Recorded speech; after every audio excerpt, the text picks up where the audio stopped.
Maayong gabi alang sa atong tanan mga kaigsuonan. Welcome sa another night sa ato ang Bible study mga kaigsuonan. Kita magtuon sa pulong sa atong buhi nga Dios. We praise and thank the Lord for this another opportunity alang kanato nga atoan na pong matun-an ang pulong sa ato nga Ginoo. So by this time mga kaigsuonan, akong gihangyo atong mga mag-aawit to please sing for us. In times like this, you need a Savior. In times like this, you need an anchor. Be very sure, be very sure. Your anchor holds and grips the solid rock. This rock is Jesus, yes, He's the one. This rock is Jesus, the only one. Be very sure, be very sure. Your anchor holds and grips the solid rock. In times like this, you need a Bible. In times like this, oh, be not idle, be very sure, be very sure. Your anchor holds and grips the solid rock. This rock is Jesus, yes, He's the one. This rock is Jesus, the only one. Be very sure, be very sure. Your anchor holds and grips the solid rock.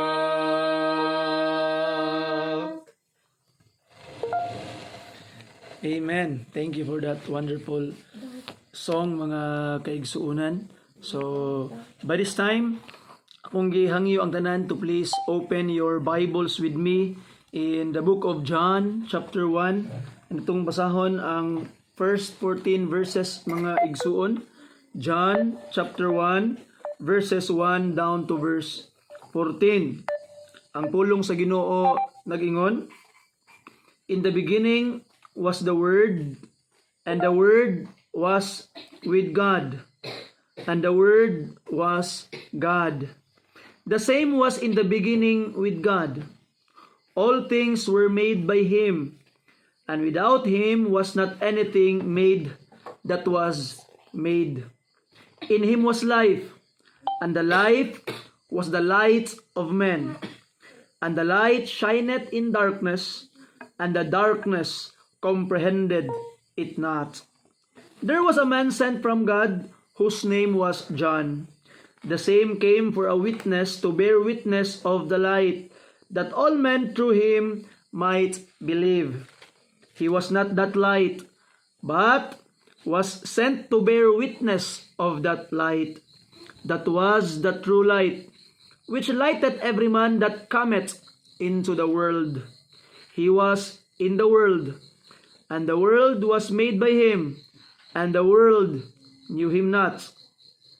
He came unto his own, and his own received him not.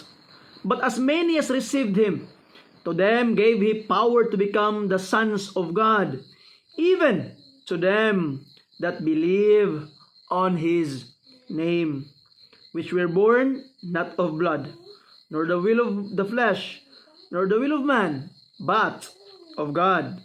And the Word was made flesh, and dwelt among us, and we beheld his glory, the glory of the only begotten of the Father, full of grace and truth. Let's pray. Father in heaven, salamat Ginoo sa dakong kahigayunan nga imong gihatag kanamo, Lord, to study and to look at your word, Ginoo. Salamat kay Amahan kay ikaw naghatag yun kanamo og daghang kahigayunan nga makatuon pa og masayod pa sa imuhang mga pulong, Ginoo. Ligo na mi Amahan, panalangini mi nga we will know you more as we face new year sa among kinabuhi, Lord. Make this year fruitful and help us to grow, Ginoo, nga kami makapadayon pa gyud sa pag-alagad nga naha kanimo. Salamat Ginoo kay ikaw sa kanunay motubag sa among mga paghangyo. Sa ngalan ni Jesus gipangayon namo kining tanan. Amen. And amen. Amen. Again, maayong gabi sa atong tanan mga kaigsuonan. Welcome sa ato ang Daily Dose of God's Word. Another night nga kita mag-uban alang sa pagtuon sa pulong sa atong buhi nga Dios. Now, sa ato ang text, sa ato ang devotional mga kaigsuonan entitled The Word and New Year. The Word and New Year. So kung imong mapansin sa ato ang text, in the beginning, sa sinugdanan, ato makita mga kaigsuonan nga it is the beginning of all. Tibuok tanang mga butang sa kalibutan. And in the beginning was the Word. So the Word was already there. Naana ang Word. And the Word was with God and the Word was God. So kuyaw kaayo. Unsa man ning word nga ginaingon sa pulong sa Ginoo. And we know that this word mga kaigsuonan is actually the Lord Jesus Christ. Kung tanawon nimo ang Revelation chapter 19 verse 13, open your Bibles there. Revelation chapter 19 sa verse 13 mga kaigsuonan, ang giingon sa pulong sa atong buhi nga Dios.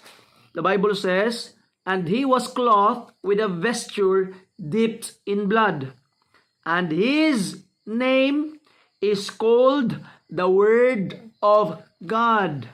So ato makita mga kaigsuonan that the Lord Jesus Christ, one of his names is the Word of God. So ato makitaan that the Word is actually the Lord Jesus Christ, the second person of the Holy Trinity. Tanawon nimo ang 1 John chapter 5 sa verse 7. 1 John chapter 5 verse 7 mga kaigsuonan, ang giingon sa pulong sa Ginoo. The Bible says, for there are three that bear record in heaven. So nay tulo nga naghatag og pagmantala sa langit. Bear record in heaven, the Father, the Word, and the Holy Spirit. And these three are one. So Jesus Christ, the Word, is the second person of the Holy Trinity. So ato na gyud nang walaon bitso sa tungunahuna ang kalibog. Kinsa ning Word? The Lord Jesus Christ, according to the Bible. So in the beginning was the Word. So meaning, in the beginning, Jesus Christ already exists. Naa na siya sa beginning. So meaning, in the beginning was. So before the beginning, Jesus Christ already exists. And the Word was with God. And the Word was God. So meaning mga kaigsuonan, Jesus Christ is God. Klaro kayong gitudlo sa pulong sa Ginoo. Mao na mga kaigsuonan nga every person, everyone nga nagatudlo that Jesus Christ is not God, dili Dios daw si Jesus Christ, is satanic. It is antichrist. You see, it is against the Bible. In 2 John, tanawon ninyo ang giingon sa pulong sa Ginoo mga kaigsuonan. 2 John, ato ang basahon ang gitawag pulong sa Ginoo, verse 7. 2 John, verse 7. The Bible says, for many deceivers are entered into the world, who confess not that Jesus Christ is come in the flesh. So, unsa maning is come in the flesh? Tanawa ang verse 14 going back sa tuang text sa John chapter 1 verse 14. And the word, kinsa ning word? We know that Jesus Christ was made flesh. You see? So, Jesus Christ was made flesh and dwelt among us. So this word is God. Na yun pang pulong sa Ginoo, for many deceivers are entered into the world who confess not that Jesus Christ is come in the flesh. This is a deceiver and an antichrist. So ato makitaan mga kaigsuonan nga daghandig mga deceiver, daghandig mga mangingilad ang gitawag nga mudinay na kang Jesus Christ. Tanawa ang 1 John chapter 2 verse 22. Look at this. 1 John chapter 2 verse 22. The Bible says, "Who is a liar? But he that denieth that Jesus is the Christ. He is antichrist that denieth the Father and the Son. Whosoever denieth the Son, the same hath not the Father. But he that acknowledgeth the Son hath the Father also." So mga kaigsuunan, anybody who will deny the Son, deny the deity of the Lord Jesus Christ, hath not the Father. So you cannot honor the Father without honoring the Son because they are one, mga kaigsunan. In John chapter 10, ingon sa pulong sa Ginoo, verse 30, I and my Father are one. Ingon pa ni Jesus Christ, I and my Father are one. So ato makita mga kaigsunan, it's very very clear, tinaw pas udtong tutok that Jesus Christ is God. Now, wala nang gi-insert to make it very very clear. Why? Because it is sometimes disputed ang deity ni sa ato ang Ginoong Hesus mga kaigsuonan, which is an insult to God. Okay? But that's not the lesson nga ato ang pagalantawon karon mga kaigsuonan. Let's go to our text. Now the Bible says, ato ang text, in the beginning was the Word. Now when we study the Bible, it is vital to understand how they understand words before. Kaning logos, word, the Word. Okay, the Word. Na mga kaigsuonan, 600 years before the Lord Jesus Christ, again, 600 years before the Lord Jesus Christ, there was a man named Heraclitus. Okay? Heraclitus. And he gave meaning to the word logos. Kanang word nga logos. And ato makitaan mga kaigsuonan that Heraclitus give meaning sa logos, kitagaan niyag meaning nga the reason why. Okay? The reason why. Mauna nga natay mga kuan karon kanang biology. Bio means life, logy it is actually from the word logos. Okay? And it means the reason why. Bio life, logos the reason why. So biology, the study of the reason why there is life. The reason why of the life. You see? Ato makit-an mga kaigsuonan nga naay daghang mga branches of science nga biology, zoology. So those things, katong logy, it means the reason why. See? So the reason why. So ato makitaan mga kaigsuonan, the reason why of everything. The reason why we exist. The reason why naa ang tao, the reason why naa ang kalibutan is the Lord Jesus Christ because He is the Logos. He is the Word. He is the reason why. So ato makita mga kaigsuonan, without the Lord Jesus Christ, the Logos, the reason why we don't have meaning sa atong mga kinabuhi. If we wanted to have meaning sa atong kinabuhi mga kaigsuonan, then we must know the reason why. We must know the very beginning why we exist, and that's the Lord Jesus Christ mga kaigsuonan. In Christ, we have purpose and meaning. Without Him, your life is purposeless, and there is no meaning sa tanang kahitabo sa imong kinabuhi.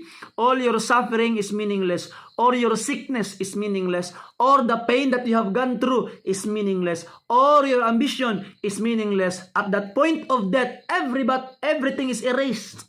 Nawad-an nag-meaning ang tanan. Human sa kamatayon. Kay you don't know the Lord Jesus Christ. But if you know the Lord Jesus Christ, mga kaigsuonan, everything has meaning because He is the Logos. He is the reason why, mga kaigsuonan. And I hope you would understand that. Okay, glory to Jesus.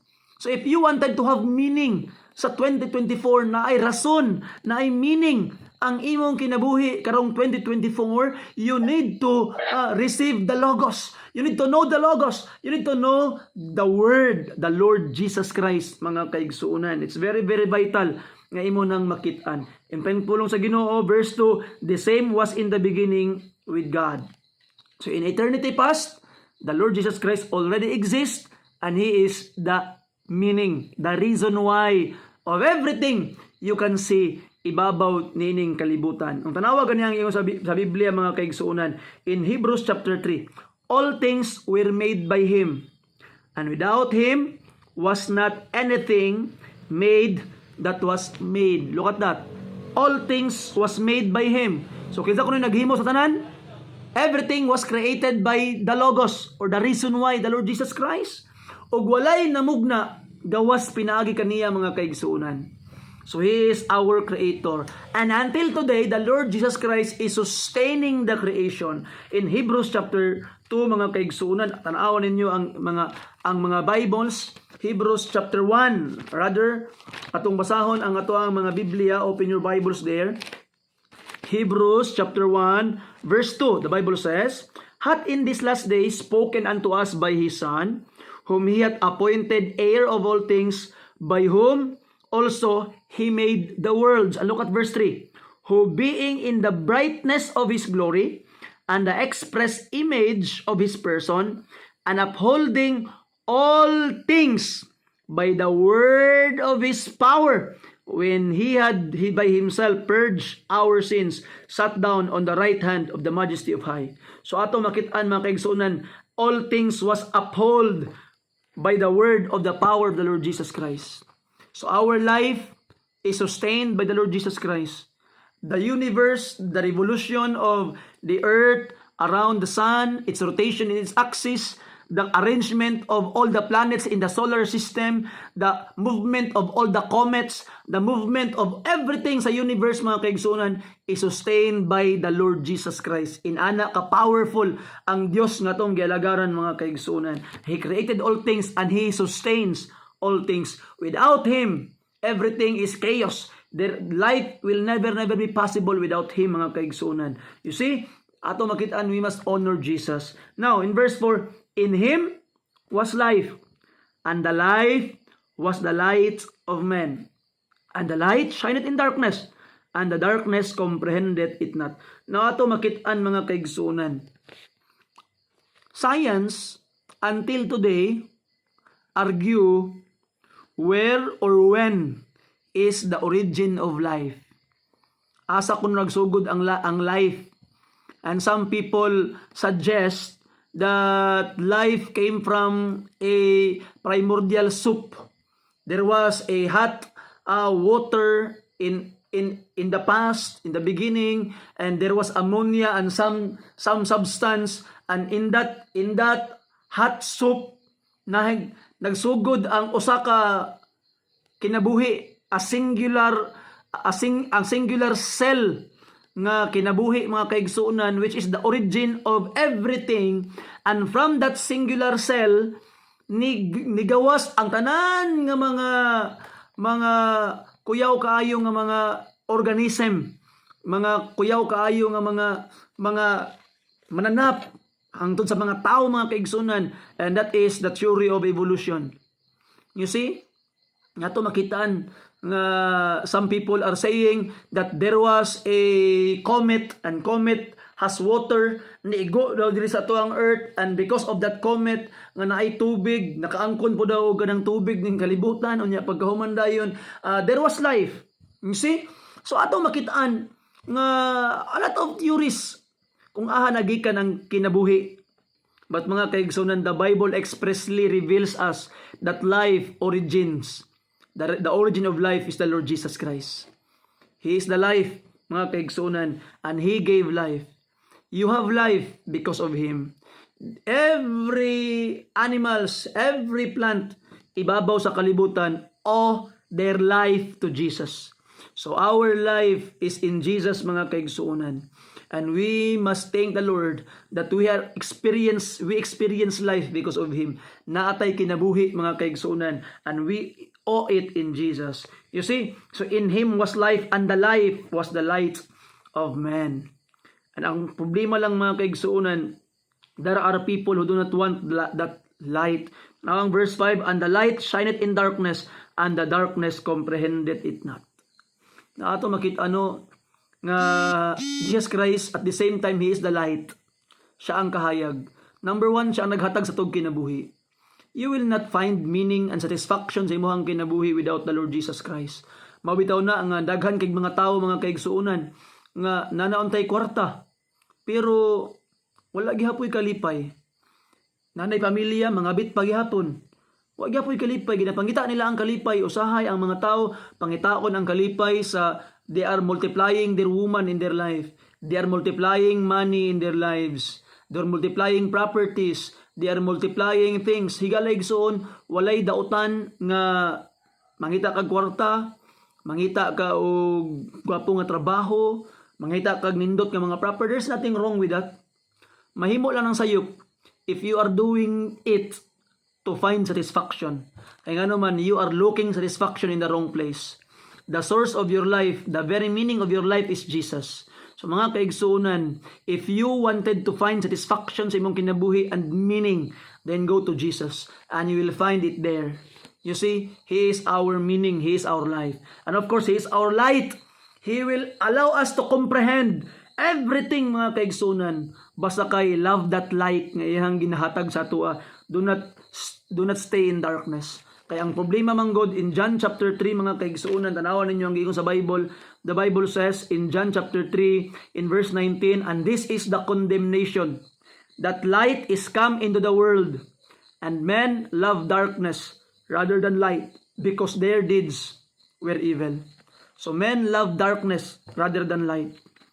Why? Because when Jesus Christ arrived sa imuhang kinabuhi, He will rebuke you and He will reveal to you kung unsa ang mga dili maayo o dili kaaya-aya sa imong kinabuhi.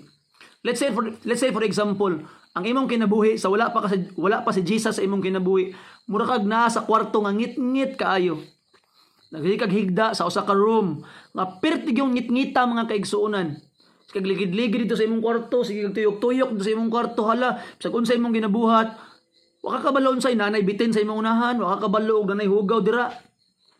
Pagpasiga nimo sa imong suga, nakit-an nimo nakig-atubang kag bitin na ay mga labhonon diri, na ay mga hugaw diri, na ay mga kabwi didto. Ay ha pa nimo nakita, hala, hugaw man day ni. And then the Lord Jesus Christ will say, hugaw na din siya maayo, kuhaon nimo ni. Remove this, remove that. You see? So that is the light, Jesus Christ. He will reveal the bad things sa atong kinabuhi. Ipakita niya ang hugaw, ipakita niya ang dili maayo, and ang problema, mga kaigsunan, people don't want to be corrected. People don't want to be corrected. They wanted to live their life according sa ilahang gusto. That's why they don't come to Jesus. Muna ang mga tao nga dili sa ako magsimba, ano man, pag masimba ko din ha, ay magtudlo ang pulong sa Ginoo nga inani di na ako ni mabuhat. Magtudlo ang pulong sa Ginoo nga ako ning biyaan akong kabit di na ako ni mabuhat. Magtudlo ang pulong sa Ginoo nga dili ko magbisyo-bisyo di na ako ni mabuhat. Nagtudlo ang pulong sa Ginoo nga dili na ko maghugahugaw, dili na ko magsigarilyo, dili na ko maghugahugaw sa akong lawas, dili na ko magmamalikas, dili na ko magsultik, dili mga maayo, dili na ko manglibak, dili na ko maginani. You see? So ato makita, mga kaigsunan, that Jesus Christ will clean you. You cannot live with Him without Him first cleaning your life. Limpyuhon kaniya, mga kaigsunan, because He is the light. And if you love darkness rather than the light, then you don't have place in heaven. You don't have place in Jesus, mga kaigsunan. You must humble yourself and submit to Him, to His cleansing. Kaya tinuod ka nga nagtuog, nagsalig sa iya, mga kaigsunan, you will submit to His cleansing. He will clean you. He will not allow you to stay as who you are. Diba? Mga tao manggod mo ingon nga, ay, Jesus Christ will receive me as who I am. Yes, He will receive you as who you are, but when you put your faith in Him, He will not allow you to stay as you are. He will receive you as who you are if you have faith, but if you have no faith and believing on Him, He will not allow you to stay as you are. He will cleanse you. He will improve your life. He will let you grow, mga kaigsunan. And at that time, 2,000 years ago, verse 6, there was a man sent from God whose name was John. Kinsa ni John? Si John the Baptist. Okay? The same came for a witness, to bear witness of the light, that all men through him might believe. He was not that light, but was sent to bear witness of that light. So mga kaigsuonan, I hope karon we will continue the job of John the Baptist. Atong ipadayon ang trabaho ni John the Baptist, mga kaigsuonan. Ato ang i-bear witness ang light. That's why natay Bible study susama ni ini. That's why we are putting it sa YouTube. That's why we are going to our soul winning. Nagasangyo ta sa pulong sa Ginoo. Why? Because we wanted people to know about the light, the Lord Jesus Christ. So that their lives also will be changed. So that they will also be saved, mga kaigsuunan. We must continue the job of John the Baptist. Ang January is mission month. And I hope, mga kaigsuunan, that we will really be part of the mission of the church to reach more people for Jesus, mga kaigsuunan. And verse 9, that was the true light, which lighteth every man that cometh into the world. You see? So wala gay taong makaingon nga, ay, wa man ko kabalo. Ay, wa man ko kabalo, ana. Dili na ay. Bisan pagkatong pinakatumyan sa bukid, nga walay pastor nga nakaabot, mga kaigsuonan, kabalo ka. Naigaingon ang Biblia in Romans chapter 1. Open your Bibles there, please. Romans chapter 1, mga kaigsuonan. Nagingon ang pulong sa Ginoo sa verse 20. Look at this.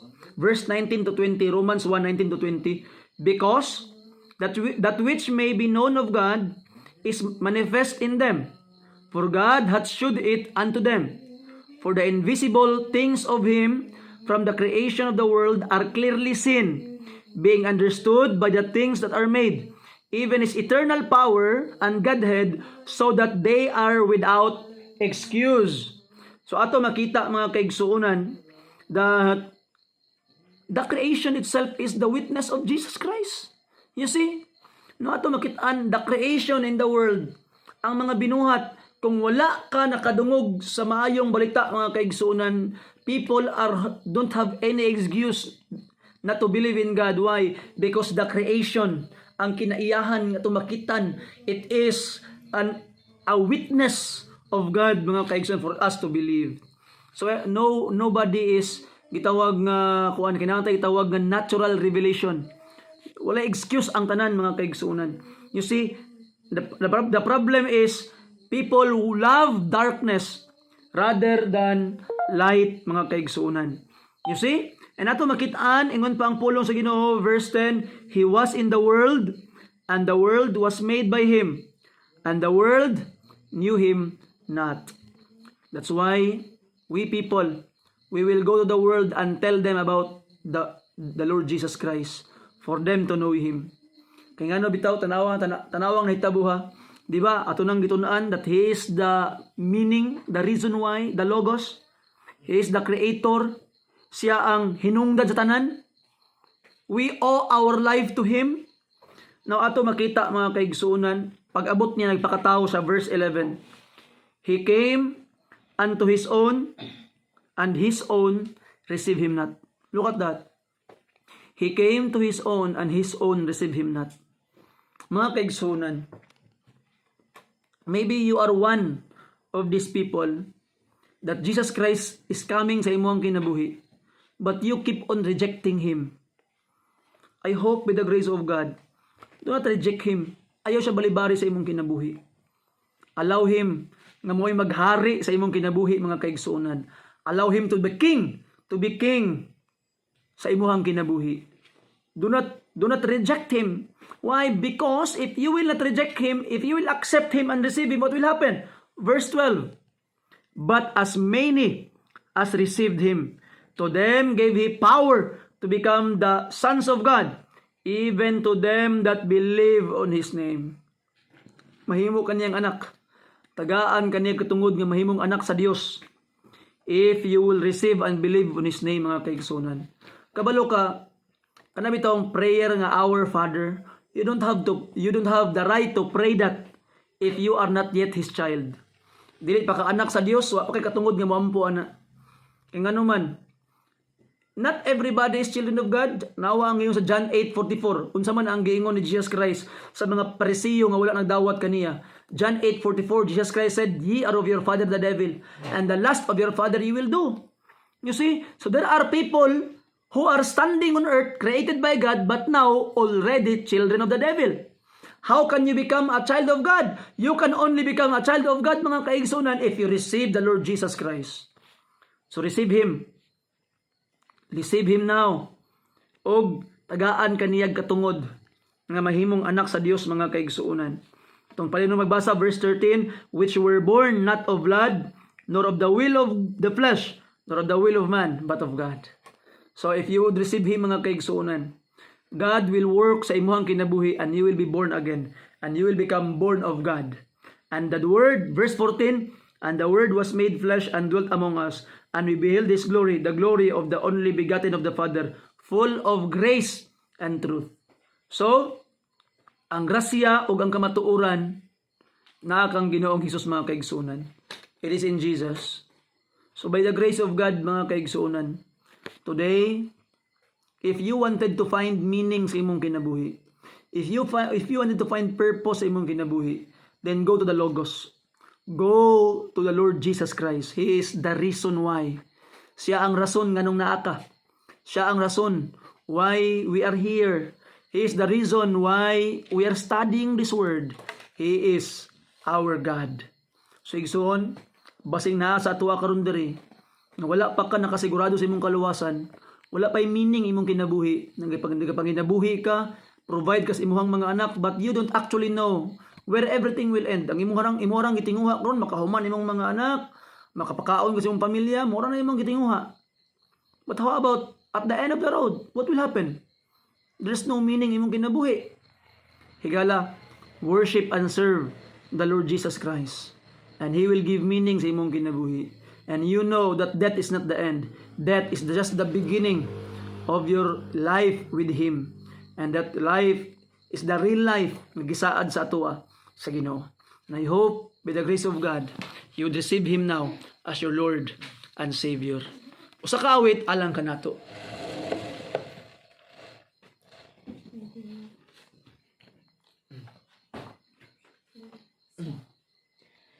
Sing them over again to me, wonderful words of life.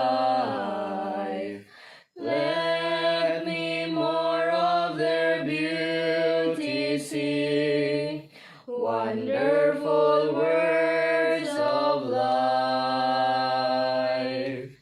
Words of life and beauty, teach me faith and duty. Beautiful words, wonderful words, wonderful words of life.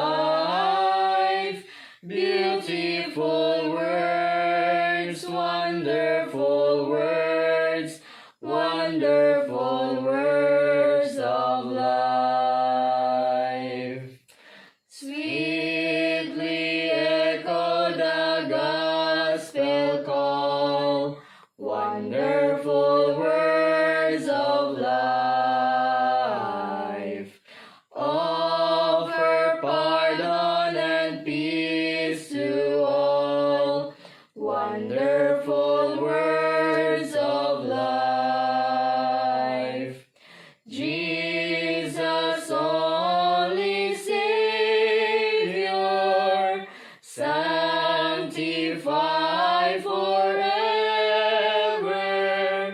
Beautiful words, wonderful words, wonderful words of life. Beautiful words, wonderful words, wonderful words of life. Amen. Salamat sa mga pag-awit. By this time, let's go to the Lord in prayer. Magampo ta. Father in heaven, thank you, Lord, sa wonderful word of life that you have given us. Thank you, Lord, for the Lord Jesus Christ. Thank you, Lord Jesus, for giving us meaning sa mga kinabuhi. We know that our life here on earth has meaning and has purpose.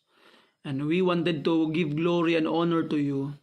I pray, Lord, nga ikaw maghatag ka na mo kaligon sa mga kaigsunan Ginoo nga dunay mga balatian, dunay mga sakit, Lord, because this is the consequence of us nga napadiri ibabaw sa kalibutan Ginong Dios, because this world is tainted with sin and there are curses nga naapa na yung kalibutan Amahan. Help us to survive and to have the healing that we need, or the strength for us to withstand every trial nga mabot sa mong kinabuhi. But I know, Lord, nga makapadayon kami because we know that you are preparing us a place where there is no more curse, there is no more pain, there is no more crying, there is no more bad things nga nagapaalirong Ginoo, because you would remove ultimately sin in the future. That's why, Lord, we are having this great hope and we can continue to live our lives because the suffering of this present time is not worthy to be compared with the glory that shall be revealed in us. I pray, Ginoo, nga ikaw magalig-on nining mga katawhan nga niya karon. Ikaw maghatag ka na mo kalipay as we follow your examples. Thank you, Lord, for how you answer our prayers. In Jesus' precious name, ipangayon amo ning tanan. Amen and amen. Amen. Salamat og maayong gabi sa tanan.